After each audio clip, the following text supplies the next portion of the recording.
la mort parle bien sûr des liens et de la rupture des liens, voulus ou subis.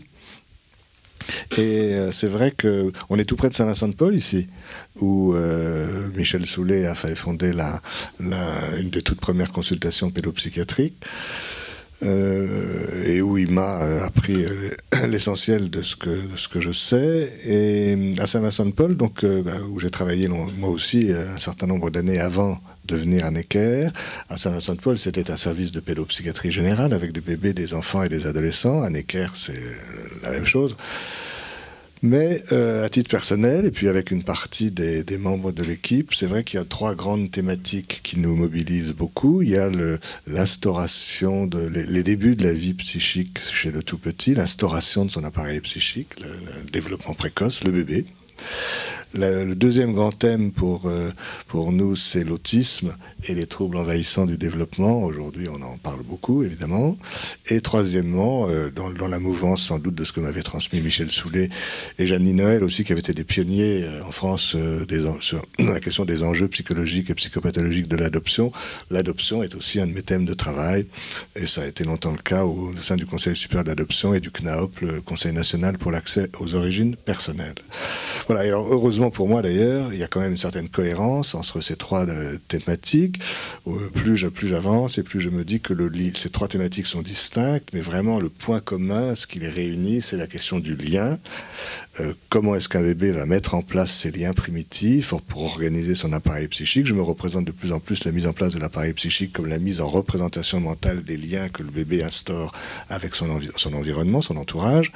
L'autisme, c'est une situation extrêmement douloureuse où les enfants échouent totalement ou partiellement à la mise en place de ces liens, et l'adoption est une situation particulière au sein de laquelle un enfant doit établir ces fameux liens avec des adultes qui ne l'ont pas fabriqué, mais qui vont se positionner pour lui comme ses parents tout au long de sa vie. Voilà, donc le lien entre ces différentes thématiques, il n'y a aucun jeu de mots là, c'est une sorte d'évidence, c'est la question du lien qui est centrale dans toutes nos réflexions, les miennes et celles de l'équipe.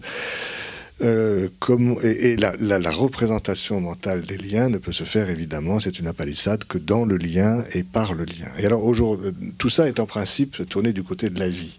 Et là, avec ce cycle de conférences que vous avez organisé, j'ai pensé qu'on pouvait aussi réfléchir à la question des liens du côté de la mort. Comment est-ce que les liens vont s'interrompre? Est-ce que c'est quelque chose qui va s'organiser passivement, qui va s'organiser activement? Et je vais essayer de parler de cette question donc de la mort et du suicide, à l'interface de 3 lignes, de 3 pistes de réflexion, si vous voulez. Il y a la notion de actif ou passif, se laisser mourir, qui nous tirerait du côté de la passivité, ou vouloir mourir du côté de l'activité. Mais les choses sont souvent plus intriquées, aussi bien chez le bébé peut-être que chez l'adolescent en tout cas. Comment est-ce que cette thématique aussi équilibre la question du sujet et de l'objet?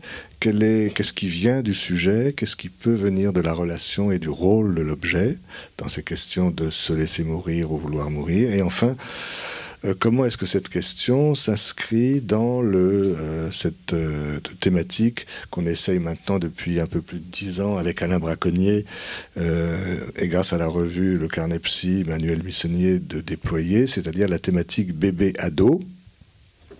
Comment est-ce qu'il y a un continuum, est-ce qu'il y a un gradient, est-ce qu'il y a un fil rouge entre se laisser mourir peut-être du bébé parfois et le vouloir mourir des adolescents, avec des effets éventuellement d'après-coup d'ailleurs entre les deux. Voilà, donc c'est un programme... Enfin, c'est une question assez dense, quand même, mais je vais essayer d'avancer tout doucement, et puis surtout en ayant en tête que ce type de thématique que vous avez choisi pour ce cycle, forcément nous oblige à penser psychopathologie. Et je profite à nouveau de l'occasion, on l'avait déjà fait pour le premier cycle, mais il y a pas mal de gens jeunes dans la salle. Et la psychopathologie, c'est un terme ancien, mais ça n'est pas un concept vieillot.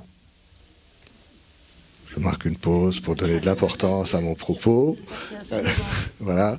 La psychopathologie n'est presque plus enseignée dans les facultés de médecine, enfin sauf dans certaines d'entre elles où on fait spécialement attention, mais la plupart des médecins aujourd'hui peuvent terminer leurs études de médecine sans avoir même entendu le terme de psychopathologie.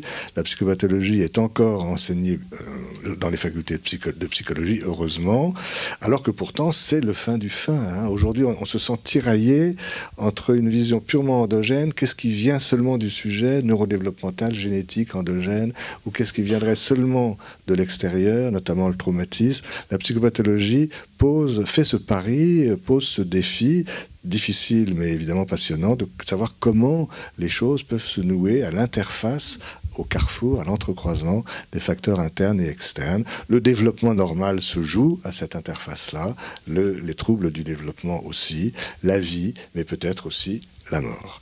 Voilà, donc la psychopathologie est vraiment un trésor qu'il faut, à mon avis, à nouveau relancer, faire fructifier. Je ne désespère pas, d'abord parce que je ne désespère jamais, mais en plus je ne désespère pas sur ce plan-là parce que les neurosciences vont y revenir progressivement, me semble-t-il, par le concept de causalité épigénétique. Hein, l'épigénèse, c'est-à-dire l'influence de l'environnement sur l'expression de notre génome, ça passionne maintenant les neuroscientifiques. Et bien dans cette épigénèse, on pourra à nouveau donner une place à la rencontre du psychisme du bébé, de l'enfant, avec le travail psychique des adultes qui s'occupent de lui. Et il y a fort à parier que cette rencontre a des effets non seulement psychologiques, mais quasiment développementaux, voire cérébraux. J'y pense parce que le 15 mars, il y a quelques jours seulement, dans Le Monde, dans les cahiers Sciences et Médecine du Monde, je ne sais pas si vous avez regardé ça, il y a un très très bon dossier sur les effets de la précarité sur la construction du cerveau, les effets de la pauvreté sur l'organisation cérébrale. Là, on est en pleine épigénèse. Et il me semble que les effets de la relation aussi sur l'expression du génome vont pouvoir être pris en compte et redonner peut-être de l'élan à cette fameuse psychopathologie. Voilà, alors je vais m'arrêter terminer là cette introduction et essayer peu à peu de me centrer sur les enjeux de la qualité des soins précoces. Bon, quand on parle de suicide, on est d'abord obligé de réfléchir un instant aux représentations du concept de mort qui évidemment ne peuvent pas être les mêmes selon l'âge. Chez les tout-petits, chez les enfants, chez les adolescents, le mot mort existe, mais comment est-ce qu'un enfant ou un adolescent se représente la mort? Je veux dire, les choses sont extrêmement différentes selon les moments de la vie. Il y a un très beau petit livre. Alors la mort est irreprésentable. Je crois qu'il faut qu'on commence par partager ça. La mort est irreprésentable. C'est un fait humain. Il y a un petit livre assez récent de Pascal Quignard, dont le titre approximativement est ces deux images qui nous manqueront toujours, ou qui nous manqueront à jamais. Les livres de Pascal Quignard sont vraiment parfois des trésors, des bijoux. Peut-être Pascal Quignard dit souvent qu'il n'aime pas la psychanalyse, mais tout ce qu'il dit est un trésor aussi pour les psychanalystes. Il a une filiation de musicien, parentale de musicien, l'autre filiation est de grammairien, et chez lui, ça fait quelque chose d'extrêmement fructueux pour nous, psychologues, psychiatres ou psychanalystes. Dans ce petit livre, il explique qu'au fond, toute la vie psychique d'un individu va se déployer entre deux images qui nous manqueront toujours. L'image de notre conception, la scène primitive, parce qu'on n'y est pas encore, et l'image de notre mort, parce que dès qu'on meurt, on n'y est plus. Voilà. Donc il y a deux images qui manqueront toujours, qui bordent notre vie psychique, au début et à la fin. La mort est irreprésentable. La seule chose qu'on peut se représenter, ce sont ce qu'on appelle les effets de bordure, les conséquences de la mort. On peut penser à la tristesse des personnes que notre mort attristera peut-être. On peut penser aux rites funéraires, on peut penser aux rites symboliques, enfin à l'organisation aux manifestations sociales qui entourent la mort. Mais la mort elle-même est irreprésentable, par essence. Un peu, l'association n'est pas fortuite, si on demande à quelqu'un ou à un enfant de dessiner un trou, personne ne dessine le trou. On dessine un rond parce qu'on dessine le bord du trou. La mort, c'est comme un trou, c'est un effet de bordure au niveau des représentations mentales. On ne peut dessiner que les alentours de la mort, se représenter que les alentours de la mort. Et malgré tout, on décrit chez les enfants une certaine évolution du concept de mort au fil du temps. Et je voudrais en dire quelques mots parce que quand un enfant parle de la mort, la première chose à faire, c'est de ne pas croire qu'on se comprend parce qu'on a le même mot. Il faut aller voir ce qu'il met dans ce mot-là en fonction de son âge et de son développement psychique. C'est quelqu'un comme Ginette Rimbaud qui avait beaucoup insisté là-dessus. Ginette Rimbaud, d'ailleurs, elle est travaillée à Necker. Elle a écrit un livre qui est resté vraiment très très important, L'enfant et la mort, qu'elle avait écrit dans sa collaboration avec Pierre Royer, un des grands pédiatres de Necker, puisque c'est lui qui avait développé les greffes, la dialyse et les greffes rénales chez les enfants, et elle travaillait dans son service, elle faisait beaucoup de consultations conjointes avec lui, et elle écoutait ce que disaient alors les enfants atteints de maladies graves, de maladies rénales graves, mortelles ou graves, et elle écoutait ce que les enfants, la famille, les soignants, les médecins se représentaient à propos de tout ça. Son livre, L'enfant et la mort, est indéfiniment réédité, et vraiment, même s'il est ancien, il est absolument très important. Alors c'est vrai que quand on pense à l'évolution du concept de mort chez les enfants, classiquement on dit il y a une évolution cognitive, intellectuelle, et puis il y a une évolution affective, émotionnelle de ce concept. On dit ça pour essayer d'être un petit peu clair, mais évidemment tout ça est intriqué. Sur le plan cognitif, qu'est-ce qu'on veut dire? On veut dire que d'abord la mort est irreprésentable et elle le restera toute la vie, bien sûr, en tant que telle, mais quand même, peu à peu, vont se mettre en place chez les enfants, d'abord, le concept d'irréversibilité, ce qui n'est pas donné tout de suite. La mort, c'est pour toujours. La mort, c'est plus jamais. Alors, ça ne veut pas dire qu'on se représente ce que c'est que la mort, mais là, c'est un effet de bordure. Il y a quelque chose que l'enfant doit intégrer pour toujours, plus jamais, l'irréversibilité. Et on voit bien que ce n'est pas acquis tout de suite. Dans les cours de récréation de maternelle, quand les enfants jouent, ils sont dans leur imaginaire, bien sûr, mais je te tue, tu me tues, je suis mort, je revis, tu es mort, tu te relèves. Enfin, je veux dire, c'est pas du tout donné tout de suite que ce soit irréversible. C'est une étape du développement. On ne peut pas donner de calendrier, j'en donnerai pas, parce que tout dépend justement de savoir si l'enfant a été plus ou moins vite confronté à sa propre maladie, à son propre risque de mort, à la mort de ses proches, à la mort d'animaux domestiques. Il peut y avoir beaucoup de raisons. Les enfants malades sont souvent un petit peu plus vite matures de ce point de vue-là que les autres. Mais enfin bon, disons que la première dimension du concept de mort qui se met en place, c'est l'irréversibilité. Après, en principe, il y a l'universalité pour tout le monde. Mais le pour tout le monde, il n'inclut pas encore soi-même. C'est comme ça la vie. Il y a d'ailleurs beaucoup d'adultes qui ont bien compris que tout le monde va mourir, mais pas forcément encore bien compris qu'eux-mêmes font partie du tout le monde. Bon, c'est peut-être ce qui nous aide à vivre jusqu'à la fin. Enfin, en tout cas, c'est quand même l'universalité pour tout le monde. Et puis après, il y a le pour soi-même. C'est encore un petit peu décalé. Et puis enfin, quelque chose de vraiment très difficile, évidemment, c'est ce que je vous disais tout à l'heure, c'est l'inconnu d'après la mort. On ne sait pas ce qu'il y a après. Et on ne le saura jamais. On ne le sait pas. Alors chacun on a des systèmes pour essayer d'atténuer un petit peu cette angoisse de l'inconnu, parce que l'angoisse de l'inconnu, c'est quand même le type d'angoisse le plus fort dans l'espèce humaine. Mais quand même, alors on peut avoir des systèmes philosophiques, des systèmes religieux, des systèmes différents, mais même avec ces systèmes-là,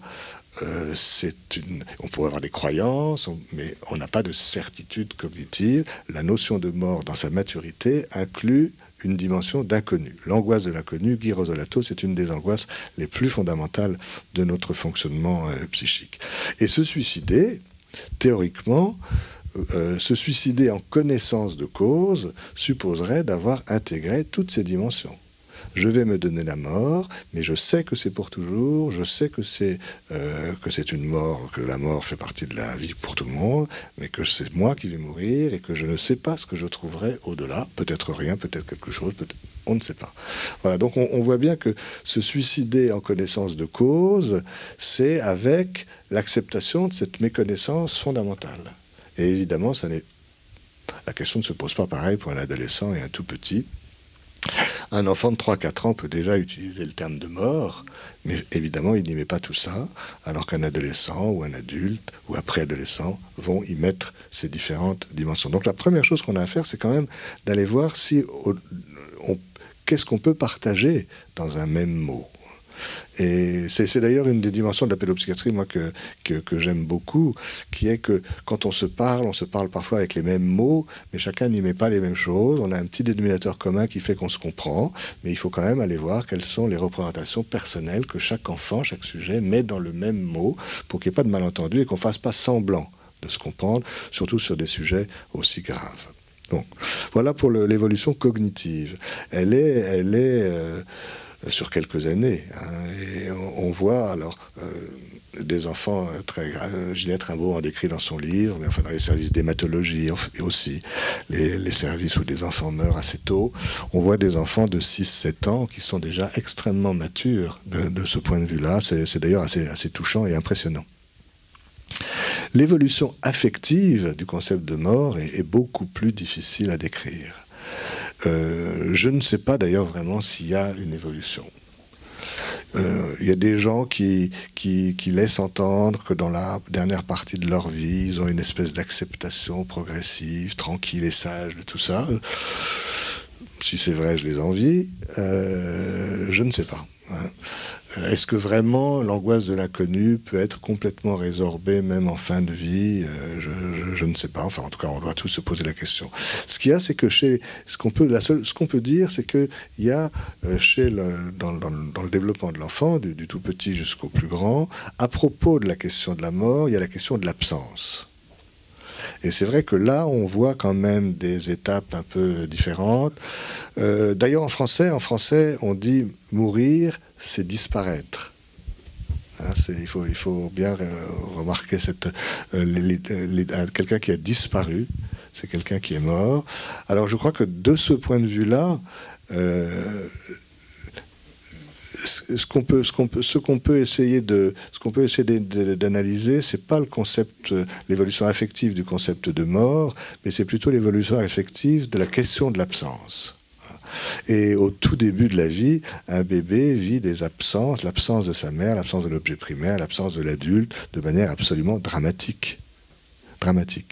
D'ailleurs, il ne peut pas se représenter l'absence, où l'absence est un trou terrible, d'où l'importance d'une très grande accessibilité de l'adulte au début de la vie de l'enfant. Et c'est seulement dans un deuxième temps que cette absence, c'est un deuxième temps très douloureux, sur lequel a insisté Bion, pour dire qu'un bébé de quelques mois ne peut pas penser l'absence, mais si sa mère n'est pas là, si la personne qui s'occupe de lui n'est pas là, ce qui est pire, c'est qu'il va penser qu'elle est là, mais qu'elle ne veut pas s'occuper de lui. Ce qu'on appelle la présence hostile. C'est encore pire. Il y a d'abord le trou, la présence hostile, et c'est seulement dans un troisième temps que l'absence en tant que telle pourra être pensée, quand, nous dit Dietkin, l'enfant pourra penser que si elle n'est pas là, la mère, c'est qu'elle est ailleurs, et pas forcément totalement disparue. Voilà, et c'est un moment difficile à fixer dans le deuxième, troisième semestre de la vie, troisième trimestre de la vie, qui va tout changer dans la vie de l'enfant. Si elle n'est pas là, c'est qu'elle est ailleurs. Et l'absence devient à ce moment-là supportable, représentable, je ne sais pas, mais supportable. C'est intéressant de voir que ce qui rassure le bébé ne nous rassure plus du tout en tant qu'adulte. Parce que si je me dis de l'être que j'aime, si elle n'est pas là, c'est qu'elle est ailleurs, ça ne me rassure pas du tout. Je ne sais pas ce que vous en pensez. Tandis que pour le bébé, c'est fondamental. Si elle n'est pas là, c'est parce que ça se joue à 2 chez le bébé, et pas à 3, justement. Voilà. C'est toujours le troisième qui pose problème, comme chacun le sait. Voilà, donc c'est des remarques un peu préliminaires quand même sur les représentations de la mort, sur le plan affectif, sur le plan intellectuel, et on va laisser ouverte. Alors c'est Jean-Paul, je cite quand même le nom de Jean-Paul Valabrega, qui a écrit des choses formidables sur l'irreprésentabilité de la mort, et je laisse ouverte la question irrésoluble, mais enfin qui existe, de savoir si chez les bébés, chez les enfants, il y a une préconception de la mort ou de l'absence. Question qu'on n'a pas les moyens de résoudre aujourd'hui. Voilà, alors je vais maintenant dire quelque chose des bébés, et puis ensuite quelque chose des adolescents, des préadolescents, et puis pour terminer, une espèce de mise en perspective de ces deux domaines, par rapport à la théorie de l'après-coup, bien entendu. Est-ce que cette idée que des bébés peuvent se laisser mourir a du sens? Et si cette question a du sens, est-ce qu'on peut la penser seulement en pensant au bébé, ou est-ce qu'on est bien obligé de la penser dans le cadre de ces liens? C'est pour ça que j'ai commencé tout à l'heure en rappelant la question des liens. Je voudrais juste redire très rapidement que quand un bébé naît, eh bien, tout de suite, il est confronté à plusieurs grands chantiers développementaux, ce qu'on appelle aussi maintenant des systèmes de motivation primaire. Bien sûr, la vie, un embryon, un fœtus, est déjà un organisme, sont déjà des organismes vivants, mais quand même, au moment de la naissance, au moment de la sortie du corps de la mère, le bébé va tout de suite être confronté à l'autoconservation. L'autoconservation, c'est-à-dire que s'enclenchent un certain nombre de fonctions vitales pour l'organisme, sans lesquelles l'histoire va s'arrêter. Dans une salle de travail, autour d'une femme qui accouche, les personnes qui sont autour, la mère est quand même préoccupée par autre chose, mais enfin, les personnes qui sont autour, on est tous là, même quand tout va bien, 9 mois de grossesse, les échographies sont bonnes, le bébé est parfait, il va peser 3 kilos, il va mesurer 50 cm, tout va bien, nouveau-né à terme, merveilleux. Et pourtant, tout le monde est là, même les équipes obstétricales les plus chevronnées, à se dire... il va sortir du corps de la mère, il naît, et tout le monde... Alors on se dit qu'on attend le cri, ben je crois qu'on attend plus que le cri, on attend que quelque chose bascule du bon côté. Hein. Michel Soulet, je le cite décidément beaucoup, disait qu'il faut que... Il ne suffit pas de naître, encore faut-il que le bébé opte pour la vie. Alors opter, c'était une très jolie expression. Opter, ça fait peut-être un petit peu trop intentionnel, délibéré, mais ce que ça veut dire, c'est que il faut que les forces de vie soient plus fortes que les forces de mort, que pulsion de vie, pulsion de mort, si on veut dire ça comme ça, j'y reviendrai tout à l'heure, les forces de liaison plutôt que les forces de déliaison. Même les obstétriciens les plus chevronnés, là, sont vraiment... C'est un petit moment minuscule et énorme à la fois. La naissance physique... et les naissances psychiques sont découplées, mais même la naissance physique se joue comme ça en plusieurs tout petits moments. Ça, c'est le premier chantier qui conditionne les autres. Et on verra tout à l'heure que déjà là, certains bébés n'enclenchent pas les systèmes d'autoconservation, c'est-à-dire la respiration aérienne, la faim, la soif, l'excrétion. Heureusement, c'est rare, mais ça existe. Deuxième grand chantier, c'est l'attachement. L'attachement, je ne vais pas développer l'attachement maintenant, mais on voit bien que c'est l'ensemble des mécanismes, des processus qui vont permettre au bébé, assez vite, dans la première année de sa vie, de régler au mieux la distance spatiale, ni trop près, ni trop loin de l'autre, pour que le bébé étant tellement néotène, tellement immature, le bébé humain, j'y reviendrai tout à l'heure, tellement immature qu'il a absolument besoin de la présence d'un adulte pas loin pour l'aider à vivre. On ne fait jamais de prédiction, mais si on ne s'occupe pas d'un bébé humain, on sait ce qu'il arrive. Il meurt.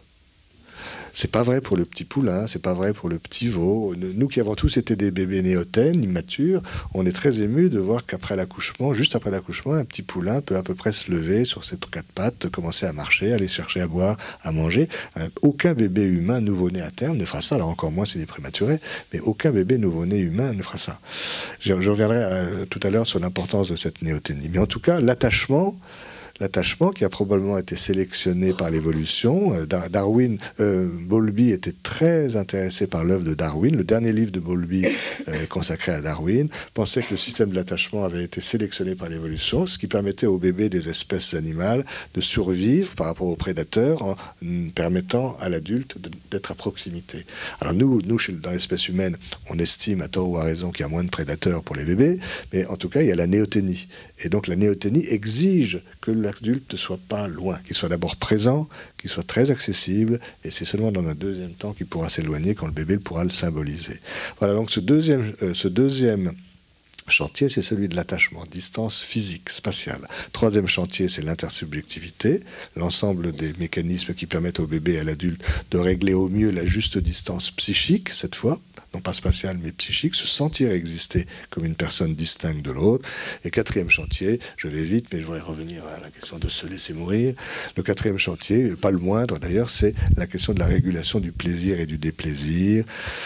Laisser très vite, le bébé doit pouvoir chercher les situations, les objets, les interactions qui sont source de plaisir et de réconfort, éviter celles qui sont source de déplaisir. Et puis, ce qui est encore plus difficile, savoir attendre. Bon, ça c'est... Parfois, il faut toute la vie pour pas y arriver, comme chacun sait, voilà. Savoir attendre, se réjouir, laisser du temps. Mais ce qui est le plus difficile dans ce système-là, c'est prendre en compte le plaisir ou le déplaisir de l'autre. Voilà. Alors, quand on dit... est-ce que les bébés peuvent se laisser mourir? Je crois que c'est par là qu'il faut penser les choses. Se laisser mourir en se représentant un suicide avec les dimensions que j'ai dites tout à l'heure, évidemment, c'est impossible. Évidemment, c'est impossible. Mais on voit certains bébés qui n'entrent pas quand même dans ces systèmes de motivation primaire, pour des raisons qu'on ignore d'ailleurs aujourd'hui, qui n'arrivent pas à entrer dans l'autoconservation.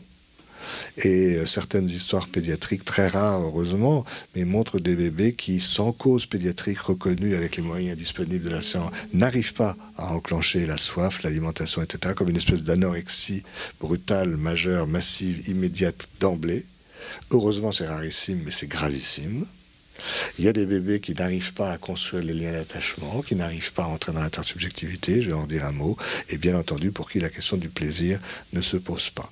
Est-ce qu'on peut bien, je pense personnellement un peu hâtif de dire qu'il s'agit d'un équivalent suicidaire, parce que moi je réserve le suicide à un acte plus intentionnel et avec les représentations dont j'ai parlé tout à l'heure, mais il y a quand même quelque chose du côté de la mise en place des pulsions qui ne se fait pas, des pulsions de vie, qui ne se fait pas sans doute chez ces enfants. Il y a 3 exemples paradigmatiques de ça. Je ne vais pas les détailler, mais je les cite pour que ce sont des pistes de réflexion.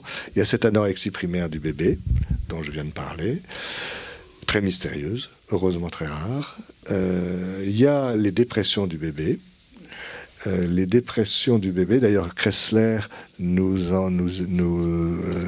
avait incité, Léon Kressler, à entendre le mot dépression chez les tout-petits, non pas en référence au schéma psychopathologique de l'adulte, le travail de deuil, bien entendu qui n'est pas possible chez un petit enfant aussi peu différencié, mais qui nous disait d'entendre le mot de dépression, dans son sens le plus littéral, dépression, chute de pression, des pulsions de vie, chute des instincts ou des pulsions de vie, disait-il. Voilà, donc est-ce que la dépression est un équivalent suicidaire par non-investissement, par non-prévalence des pulsions de vie? Certaines formes peuvent être pensées de cette manière-là. Et puis, je le cite pour qu'il n'y ait pas de malentendu, mais personnellement, parce que c'est trop grave de manier cette idée-là comme ça, et je crois que ça culpabiliserait trop de parents, j'ai décidé délibérément de ne jamais considérer la mort subite du bébé comme un équivalent suicidaire. Voilà, alors peut-être je me trompe, mais là je me tromperai jusqu'à ma mort. Oui. Voilà. Parce qu'on a vu les ravages qui ont été faits par cette association de pensée. La mort subite des bébés est épouvantablement douloureuse pour les adultes. C'est au plus mauvais moment que l'enfant va mourir, quelques mois après la naissance. Aucun travail de deuil n'est encore possible. C'est le traumatisme extrême. Et venir même supposer que c'est parce que le bébé n'a pas voulu vivre rajoute du traumatisme au traumatisme. Et j'ai donc décidé de ne même pas m'interroger sur cette piste-là. En revanche, sur les les anorexies primaires, sur les dépressions du bébé, la question me semble plus ouvrable. Avant d'en venir aux adolescents, un dernier point. Ça m'arrive dans les consultations d'ailleurs de demander à des enfants, ça m'arrive même assez souvent d'ailleurs, non pas de leur demander s'ils ont envie de mourir, parce que là il y a tout un... Enfin, ça peut arriver qu'ils disent oui, mais je veux dire, en général il y a tout un système de défense socio-familiaux qui empêche que la réponse soit très facile. Mais une question plus délicate, mais importante aussi, c'est de savoir s'ils sont contents d'être nés. C'est une façon d'explorer la question. Hein. Là d'ailleurs, ils sont en général assez touchés par la question, prennent un petit temps pour y réfléchir, et ils répondent assez souvent des oui authentiques. En dépit de toutes les raisons difficiles pour lesquelles ils viennent consulter, tout ce qui ne va pas, la famille, la tristesse, etc., mais quand même oui. Hein, quand même, oui. Alors, je ne sais pas s'il faut mettre ça du côté du déni, je sais bien, mais quand même, mais bon, quand même, oui. Hein. Est-ce que tu es content d'être né? C'est une façon d'explorer les choses.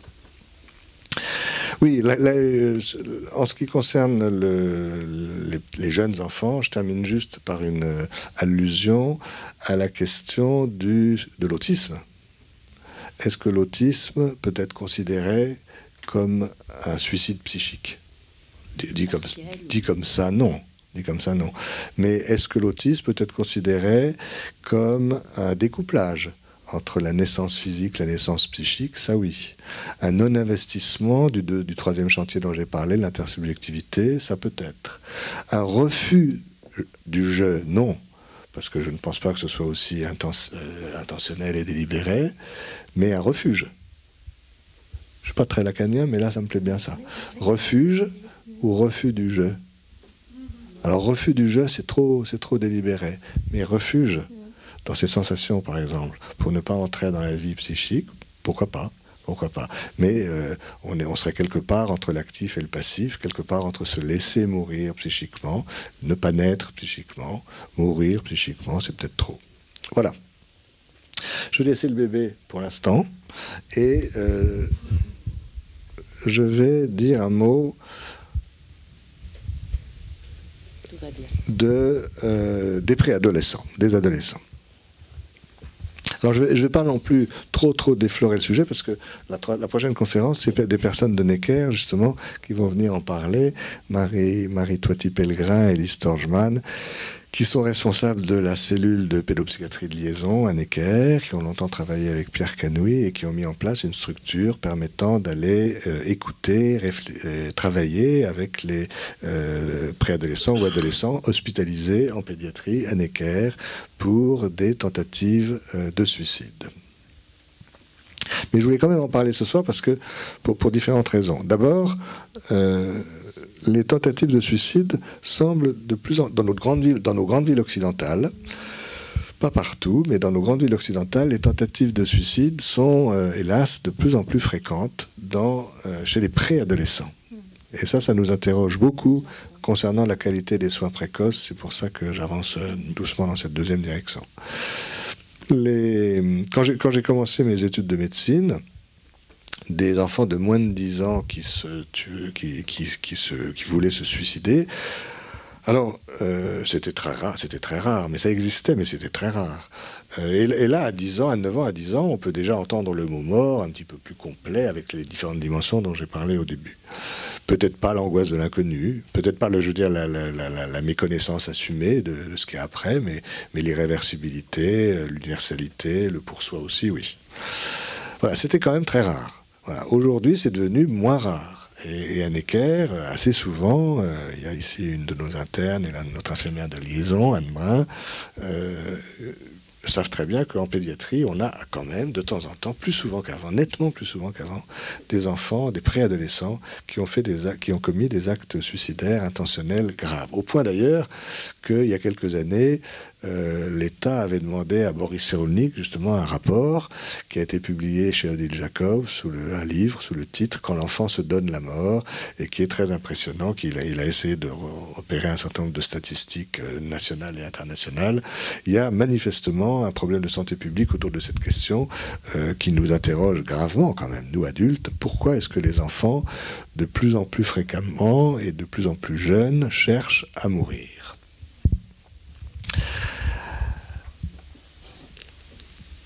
Alors, pour y réfléchir, j'ai besoin de trois compléments conceptuels. D'abord, chez les adolescents, on distingue de plus en plus aujourd'hui la puberté et le pubertaire. La puberté, c'est l'ensemble des transformations physiques, l'apparition des caractères sexuels secondaires, enfin les changements corporels chez le garçon comme chez la fille, la puberté physique, vers 10 ans et demi, 11 ans en moyenne chez les enfants. Et le pubertaire, c'est un terme qu'on doit à Philippe Guton, qui est très intéressant, qui est l'ensemble des transformations psychiques qui accompagnent l'entrée dans l'adolescence, notamment au niveau de la pensée, qui devient une pensée abstraite, hypothético-déductive, logico-mathématique, comme on veut, et puis certains mécanismes de défense propres à l'adolescence. Bon, le pubertaire. Voilà, en général, la puberté et le pubertaire se passent à peu près ensemble, mais pas toujours. Pas toujours. Et ça peut être découplé dans les deux sens. Il y a de plus en plus... il y a un certain nombre d'enfants, je crois de plus en plus, qui enclenchent leur transformation psychique, le pubertaire, qui ont des préoccupations déjà d'adolescence sur la vie, la mort, les grands problèmes existentiels, alors que leur corps n'a pas bougé, et est encore un corps de garçonnet ou de fillette. Et probablement, ce décalage n'est pas très facile à vivre. Est sans doute une source de mal-être, de malaise, d'inconfort. L'inverse peut être vrai aussi d'ailleurs. Des corps qui se transforment, l'entrée dans un corps sexué, avec pourtant un pubertaire qui est un peu en retard, un psychisme qui ne se transforme pas. Ça n'est pas sans doute confortable non plus. Je ne sais pas ce qui est le plus inconfortable, mais enfin les deux décalages ne sont pas très confortables. Donc ça, c'est un premier point qu'on doit avoir en tête. Un deuxième point, c'est que quand on écoute ces enfants ou ces préadolescents ou ces adolescents qui ont voulu mourir, donc ça, je ne vais pas trop loin dans l'explication, ce sera repris la prochaine fois, mais on essaye toujours notamment nos internes qui vont les voir. Je dis au passage, nos internes ne sont pas si vieux que ça. Hein? Même si ce sont des internes de 8e semestre, 7e, 6e semestre, qui sont quand même relativement jeunes. Hein, et je dis qu'il y a une difficulté à laquelle on doit être très attentif, là, c'est que c'est pas si facile d'envoyer quelqu'un de 22, 23 ans aller écouter quelqu'un de 15 ans ou de 16 qui a voulu mourir. Hein, et que là, il y a un problème quand même d'encadrement. Alors, dans notre jargon, on dit de seniorisation. Il faut être très attentif quand même, parce qu'on risque de... enfin, il peut y avoir un effet quand même très, très douloureux, angoissant, traumatique même, hein, pour les plus jeunes internes, et je les remercie publiquement de s'engager, bon avec nous bien sûr, mais de s'engager dans ce travail difficile. Voilà, toujours est-il qu'on leur recommande, parce que les enfants sont souvent hospitalisés, vous verrez ça la prochaine fois, enfin en tout cas un petit peu de temps, une petite semaine, quelques jours, le temps de penser avec eux, le temps de penser avec les parents, le temps de penser tous ensemble, et on essaie d'explorer quand même c'est comme ça que je le dis, trois grands axes pour essayer de mieux saisir le message de leur tentative de suicide. Ils ne sont d'ailleurs pas toujours conscients qu'il y a un message, mais enfin c'est en travaillant avec eux que la dimension de message apparaît. Et il y a quand même trois pistes importantes. C'est d'abord de savoir quel est l'équilibre. Chaque tentative de suicide est différente de ce point de vue-là, mais quel est l'équilibre entre, alors je le dis tout de suite, pulsion de vie et pulsion de mort. Est-ce que la tentative de suicide est seulement un message de mort? Je crois que ça n'existe pas tel quel. Quel est le message de vie qui est aussi là-dedans? Toutes les tentatives de suicide sont graves et doivent être prises au sérieux. Mais c'est vrai que plus on sent que la tentative de suicide avait une fonction d'appel, de message, vouloir que quelque chose change, moins on est dans la destructivité pure. Encore une fois, je ne pense pas qu'un acte suicidaire puisse être dans la destructivité pure, parce que là il n'y a même pas de place pour la survie. Mais il y a, selon chaque cas, un équilibre différent entre les forces de mort, il y en a toujours bien sûr, mais les forces de vie, la fonction d'alarme, la fonction d'alerte, vouloir que quelque chose change, changer quelque chose à sa vie. Je ne dis pas, c'est quand même ça laisse plus une place à l'action pour la suite. Deuxième axe d'écoute qui recouvre un petit peu, mais c'est pas tout à fait le même, c'est l'équilibre entre hétéro et auto-agressivité. Évidemment, dans la tentative suicidaire, il y a une dimension d'auto-agressivité, c'est la définition, mais il y a toujours, peu ou prou, une dimension d'attaque contre autrui. je vais me tuer, ils vont bien voir ce que ça va leur faire. Hein. Voilà, autrement dit, le suicide ne peut pas être entièrement narcissique, négatif. René Roussillon a dit des choses très importantes là-dessus avec son concept de la force de pénétration agie. Hein. Il dit que souvent la thématique finit par imprégner nos modes de pensée, nos pratiques, nos modèles. Il l'a beaucoup développé pour le narcissisme. Il dit le narcissisme, le thème du narcissisme fait que dans la théorisation du narcissisme, on a oublié le rôle de l'objet. Et on ne pense qu'au sujet et au narcissisme. Alors que dans tout narcissisme, il y a aussi une place pour l'autre. Hein. C'est-à-dire que notre narcissisme se co-construit avec l'autre et a de l'effet sur l'autre. De même, on pourrait dire qu'un suicide n'est jamais fait que pour soi-même. Il y a forcément une dimension d'attaque pour autrui, mais l'équilibre est différent dans chaque histoire et pour chaque patient. Plus il a une fonction hétéro-agressive, plus il y a aussi une marge de travail possible pour la suite. Mais là, parfois, on voit bien l'infantilisme des représentations qui revient. Quand je serai mort, ça me fera bien rire de voir leur tristesse. Ben non, peut-être, peut-être pas. Quand on sera mort, on ne sait pas ce qu'il y a. Est-ce qu'on pourra voir les autres? Est-ce qu'on pourra les voir tristes? Est-ce qu'on pourra les voir? Voilà. Est-ce qu'on pourra rire? Voilà. Quand on dit ça, on est dans une représentation infantile de la mort qui méconnaît la méconnaissance. Mais on est déjà quand même plus dans un concept de suicide possible que chez le bébé. Et puis le troisième axe, je crois que c'est celui-là que je voulais le plus souligner, c'est que le troisième axe qui nous renvoie à la question de la puberté et du pubertaire, c'est que la cible d'un suicide n'est pas toujours la personne entière. Quand on se suicide, est-ce qu'on veut vraiment se tuer tout soi? Parfois oui, parfois non, c'est à écouter ça. Autrement, pour dire les choses encore autrement, quand on pense ou quand on dit « je me tue », est-ce que le « je » et le « me » sont exactement superposables?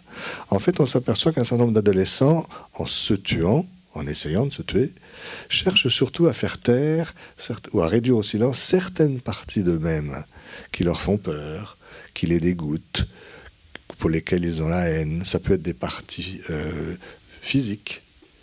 L'anorexie mentale, par exemple, a peur ou honte ou la haine ou un dégoût pour ces transformations corporelles.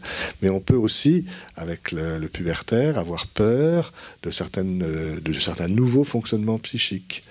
C'est-à-dire que le corps et le psychisme deviennent une énigme pour l'adolescent lui-même, qui les subit sans avoir beaucoup de maîtrise sur cette maturation développementale. Et se tuer, c'est pas forcément vouloir se tuer tout soi, mais c'est tuer ces parties de soi qui font peur ou qui gênent ou qui sont difficiles. Évidemment, le risque, c'est que on risque justement de mourir tout entier, alors qu'on ne visait qu'une partie de soi, qu'une partie de son soi physique ou une partie de son soi psychique. Mais pour la psyché, la cible n'est quand même pas la même. Voilà, donc il y a une espèce, il y a ces trois axes, pulsion de vie, pulsion de mort, auto-agressivité, hétéro-agressivité, et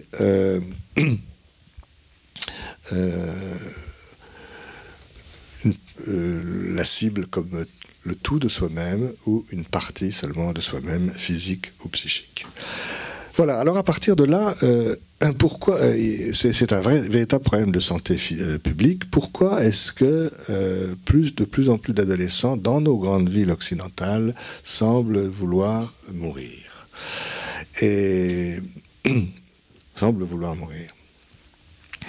C'est certainement un phénomène pluridéterminé, enfin qui a beaucoup de sources différentes, mais il faut vraiment qu'on y réfléchisse, hein, au point d'ailleurs que on est amené dans certains hôpitaux à vouloir mettre en place des structures d'accueil spécifiquement dédiées à ce type de problème qui était pourtant si rare autrefois, hein, et qui interroge les adultes quand même. Donc, dans quel monde on fait vivre nos enfants pour qu'ils aient envie de mourir? Je ne suis pas là pour faire de la morale, mais je veux dire, quand même, ça nous interroge forcément tous, les parents bien sûr, mais nous-mêmes. Et une des idées possibles, c'est qu'il y a un lien entre l'accès du bébé à l'intersubjectivité et la sortie de la période de latence. Hein? Je vais m'expliquer un tout petit peu. L'adolescence est souvent décrite, nos auteurs comme Peter Bloss, comme monsieur et madame Laufer, enfin, comme une deuxième naissances psychiques. La première étant, il y a la naissance psychique, il y a l'Oedipe, l'adolescence, où on peut rejouer, remettre en chantier toute une série de processus psychiques qui sont également à l'œuvre chez le bébé. Et le bébé, normalement, toute la première année, les 12-18 mois de sa vie, sont consacrés à le troisième chantier, la mise en place de son intersubjectivité, se construire comme une personne, se sentir exister comme une personne. Et il faut que cette première période se fasse bien pour que la reprise de ce chantier, à la sortie de la période de latence, se fasse bien également. Je m'explique en disant que les bébés n'ont pas la vie facile aujourd'hui. Hein, c'est pourquoi les travaux de la PES, l'Institut Picler-Loxy, et puis les travaux de l'association Picler-Loxy m'intéressent. Les bébés n'ont pas la vie très facile parce que les choses, justement, dans nos grandes villes occidentales, les choses vont très vite pour eux. Parfois trop vite. Alors je vais vous dire certaines choses qui ne sont que des moyennes et des tendances. Ça ne veut pas dire que c'est vrai pour chaque bébé ni pour chaque famille, mais en moyenne, ce qu'on appelle l'enfant mythique a un petit peu changé au fil des dernières décennies. L'enfant imaginaire, vous le savez, il se compose de l'enfant fantasmatique, de l'enfant rêvé, de l'enfant narcissique. Je laisse de côté tout ça, mais je dis quelques mots de l'enfant mythique, culturel. L'enfant mythique, c'est l'ensemble des représentations qu'une société donnée se donne à elle-même de l'enfance, à un moment de son histoire. Et la notion d'enfance n'est pas du tout un invariant éternel et universel. C'est au contraire une représentation très contextualisée. Penser l'enfant aujourd'hui n'a rien à voir avec penser l'enfant autrefois. Il y a eu même dans notre culture, il y a eu des époques anciennes, heureusement, où on brûlait les enfants qui avaient fait une bêtise. Hein, la notion d'enfance n'avait rien à voir avec celle qu'elle est aujourd'hui. Il n'y a qu'à lire le livre de Philippe Ariès sur l'enfant avant l'Ancien Régime. La notion d'enfance est aujourd'hui très mise en avant, un petit peu idéalisée, sacralisée. Il y a quand même beaucoup d'ambivalence derrière, hein, bien sûr. Mais enfin, quand même, la notion d'enfance est très respectable, alors qu'elle a été longtemps pas tellement représentée. Et aujourd'hui, quand on pense à l'enfant, quand nos sociétés pensent à l'enfant ou à l'enfance, eh bien, qu'est-ce qu'on pense? On pense que d'abord, les enfants sont assez rares, grosso modo. Il y a 2,1, 2,2 enfants par couple. Il y a de plus en plus rarement des grandes familles de 10, 12 ou 15 enfants. Hein. Moi, j'avais encore eu, quand j'ai fait mes études de médecine, un ami qui était l'aîné de 12 enfants. Mais c'est très rare. Il dit, moi, je n'ai jamais vu ma mère qu'enceinte. Non. Ça n'a rien à voir au fait quand ça met 2. Hein. 2,1, 2,2 enfants, ça veut dire que la moitié des adolescents, les deuxièmes, n'ont jamais vu leurs parents s'occuper d'un bébé d'ailleurs, au passage. Hein, les premiers vaguement, les deuxièmes pas du tout. Donc il y a la moitié des adolescents en moyenne qui n'a jamais vu leurs parents, d'autres adultes bien sûr, mais leurs parents s'occuper d'un enfant. Donc 2,1, assez rare. Précieux, très précieux. Je pense que les enfants ont toujours été précieux, même quand il y en avait 12 ou 15. Mais enfin, aujourd'hui, quand on fait naître 2 enfants, on a la prétention assez légitime de dire que les 2 vont vivre. Quand on en avait 12, il y en avait certains qui vivaient, certains qui mouraient. Je crois que c'est pas pour ça que le deuil était moins douloureux, mais enfin, je veux dire, il n'y avait pas la même survie. Rare, précieux, se devant d'être parfait.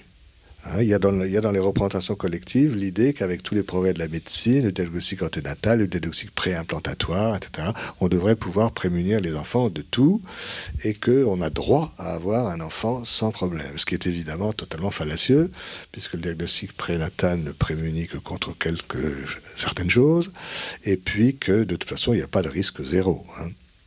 Il n'y a vraiment pas de risque zéro, parce que même le fait de ne pas naître est un risque. Puisque quand même sur Terre il y a des choses pas mal, malgré tout, tout n'est pas noir, tout n'est pas rose. Voilà, ne pas naître, c'est aussi se priver de la vie.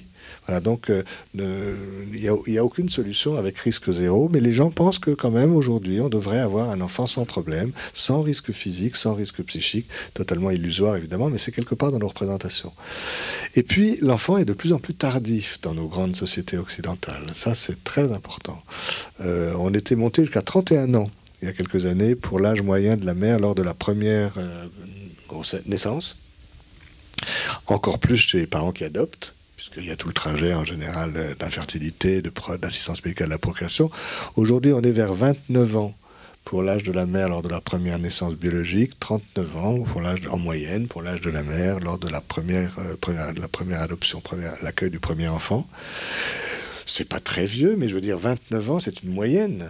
Donc quand on sait qu'il y a aussi beaucoup d'adolescents, d'adolescentes qui ont des enfants à 15, 16, 17, 18 ans, 29 ans, ça veut dire aussi beaucoup de premières naissances à 40, 42, 43, 45. Voilà, donc il est de plus en plus tardif, pour des raisons faciles à comprendre, qui est que entre la puberté physique, entre le pubertaire psychique, et ce qu'on appelle la puberté sociale, le moment où on est enfin autonome, à peu près professionnellement et financièrement, il se passe un certain temps. Hein. Si la puberté et le pubertaire sont vers 11 ou 12 ans, eh bien, la puberté sociale, si vous faites médecine, c'est 25, 26 ou 27, eh bien, l'adolescence est plus longue que l'enfance. Voilà. Et il faut conquérir un métier, une autonomie sociale, un appartement, enfin, etc.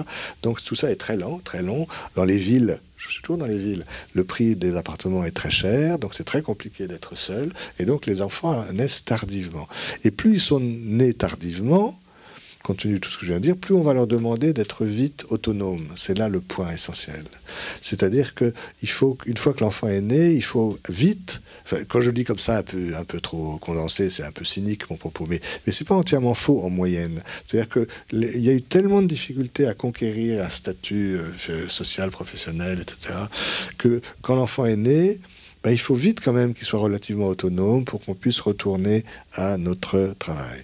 Dans nos petits milieux professionnels, bon, il ne faut pas faire de politique, je sais, mais c'est à peine de la politique. On appelle ça le syndrome Rachida Dati. Hein. C'est-à-dire, vite l'enfant naît, et vite on retourne au ministère 5 jours après travailler comme si de rien n'était. Hein. Et en plus, en étant content. C'est surtout ça qui interroge le plus.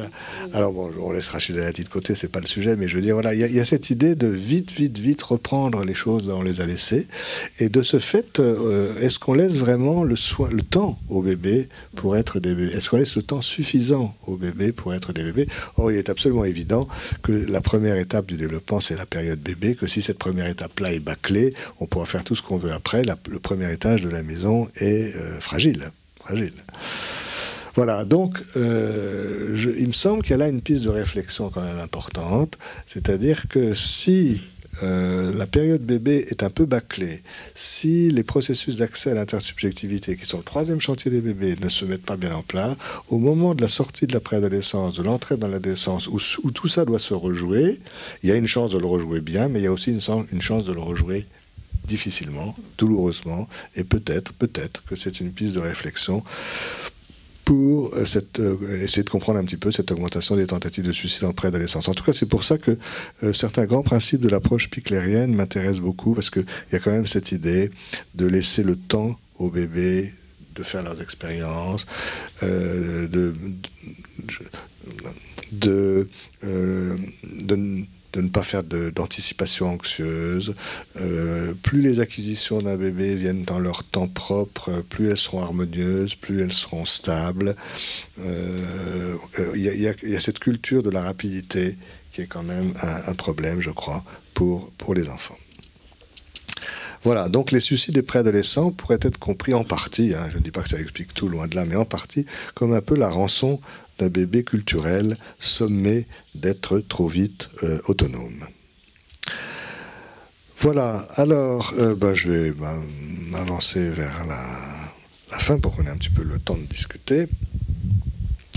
Une façon de reprendre rapidement les choses. Donc j'ai insisté sur la néoténie. La néoténie, c'est cette immaturité. Je crois que il faut avoir ça en tête pour penser justement ces tentatives de suicide ou ces équivalents. La néoténie, c'est cette immaturité fondamentale du bébé humain, même à terme, donc qui a été choisie sans doute par l'évolution, parce que son grand avantage, c'est de laisser une grande place à l'épigénèse. J'en parlais tout à l'heure, puisque le bébé va construire son cerveau à l'air libre, dans un environnement, pour chaque bébé différent, environnement social, familial, culturel, politique, alimentaire, écologique, tout ce qu'on veut. Chaque bébé se développe, va construire son cerveau pendant 4 ou 5 ans après la naissance au contact d'un environnement spécifique, ça donne une très grande place à l'épigénèse et une très grande place à la diversité. Et la diversité, c'est comme la psychopathologie, hein, c'est une des richesses vraiment de notre espèce. C'est très important à rappeler en ce moment, la diversité est une richesse de l'espèce humaine liée à cette néoténie et à cette épigénèse. Mais alors, ça donne il y a des enjeux éthiques considérables parce que la qualité des soins précoces apportés au bébé, que ce soit par les parents ou par les professionnels, hein, il y a toujours les professionnels quelque part, l'enjeu éthique est considérable puisque la qualité des soins qu'on va leur apporter a une inscription psychologique, mais aussi une inscription cérébrale. Je parlais de l'article du Monde tout à l'heure. Voilà, on le sait ça aujourd'hui. Hein. Il faut vraiment qu'on fasse comprendre ça aux candidats à l'élection présidentielle. Là, hein. On le sait. La qualité des soins apportés au bébé n'a pas besoin de se justifier. Ça devrait être un impératif catégorique. Il n'y a pas besoin de dire, de justifier pourquoi on veut bien s'occuper du bébé. Mais il se trouve que les neurosciences viennent confirmer nos impressions cliniques et soutenir cet impératif catégorique. Donc il faut y aller vraiment intensément. Tout ne se joue pas avant 6 ans, bien entendu, mais ce qui se joue avant 6 ans il y aura des possibilités plus tard, mais tout ce qui se joue avant 6 ans laisse des traces considérables, une double inscription psychologique et quasi neurologique.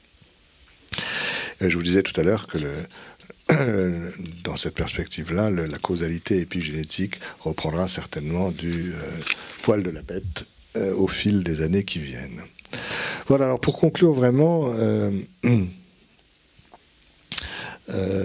oui, un dernier lien entre le se laisser mourir des bébés, les dépressions du bébé et le vouloir mourir des adolescents. On a aussi à s'interroger du point de vue psychopathologique de savoir si les dépressions du bébé, si la position dépressive du bébé qui est normale, mais les dépressions du bébé pathologique vont laisser derrière elles une dépressibilité qui pourrait se réactiver justement à l'adolescence dans un effet d'après-coup. Mais ça, bon, c'est des sujets de recherche tout à fait stimulants. Voilà, alors je vais m'arrêter là pour qu'on puisse discuter. La problématique du suicide, donc, bien sûr, interroge la question de la destructivité. On a envie de penser que certains bébés se laissent mourir sans le vouloir. On a tendance à penser que certains adolescents décident de mourir. Mais en fait, la question est complexe des deux côtés. La question est complexe des deux côtés. Peut-on penser à un vouloir mourir chez les bébés, ou seulement une prévalence des pulsions de mort non conscientisées et non élaborées par la relation? Est-ce que les adolescents peuvent se laisser mourir aussi, sans le vouloir véritablement? Alors ça, certainement oui. Certainement oui. Et se laisser mourir, finalement, ce n'est pas que du côté de la passivité, parce que il peut y avoir un se laisser mourir très volontariste. Et je pense aux anorexies mentales. Les anorexies mentales font semblant de croire qu'elles décident de ne plus manger. Évidemment, c'est quelque chose qui est plus fort qu'elles. Hein. Et quand dans le trajet, quand dans le processus thérapeutique, elles découvrent qu'il y avait finalement une intention suicidaire inconsciente dans leur conduite anorexique, ça peut être un moment extrêmement douloureux et dépressogène pour eux. Se laisser mourir n'est pas forcément du côté de la passivité. Il faut parfois aussi beaucoup de volonté et d'énergie pour assumer jusqu'au bout cet acte-là. Voilà, alors je vais m'arrêter là-dessus. Il y a quelques années, en 2010, il y avait eu un très très beau séminaire au Collège de France qui avait été animé par Jean-Claude Ameisen. Je ne sais pas si certains ont lu les actes qui en ont découlé, qui ont été publiés chez Odile Jacob, sur la pulsion de mort, justement, hein, puisque certaines découvertes neuroscientifiques actuelles relancent vraiment le débat sur les pulsions de mort tel que Freud en avait parlé.